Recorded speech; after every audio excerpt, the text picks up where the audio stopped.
What's up everybody, welcome to another video. Today we're going to be working on my 2015 Scion XB and we're going to be installing a TRD sway bar, part number PTR11-52091 for 2008 to 2015 Scion XB. Go over what comes in the box. It's pretty big, but this is really simple to install. So you have your end links, which are here and here, your bushings, which are pre-cut, so they just slide right on.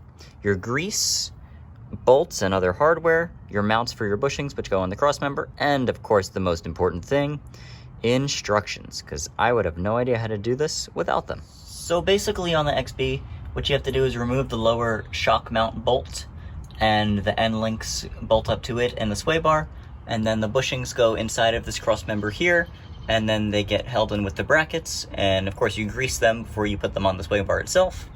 And then you just tie it into this bolt over here, and you're good to go. Alright, so per the instructions, I have hung the sway bar from the cross member using some bungees. And now it's time to remove the shock tower bolts from the bottom. Alright, so using a 17mm socket on this end of the bolt with an impact, we loosened it, and this is going to come out. And I already put the end links in the hole up there, but it's going to be much easier when you take this out. Alright, so now using a 14mm wrench, you can remove the shock tower, you can swing it out, and you can fit this in here to tighten the nut on the other end of this end link. You can see it's tightened on there. This is the other side of the end link, and I'm gonna push the shock back up and put the bolt back in, and then connect the ends of the sway bar to the other side of the end link right here.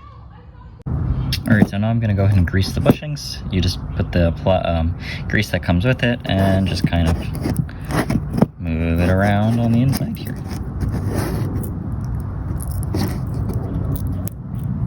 Alright, so now it's all greased up.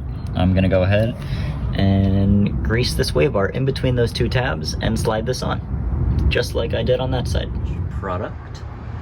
It is connected to the tie rod end, we tightened up all the bolts, and then it goes up into there, to the cross member with the bushings on, the bushing clamps on, all the way through there, and to the other side. And that's it, simple as that.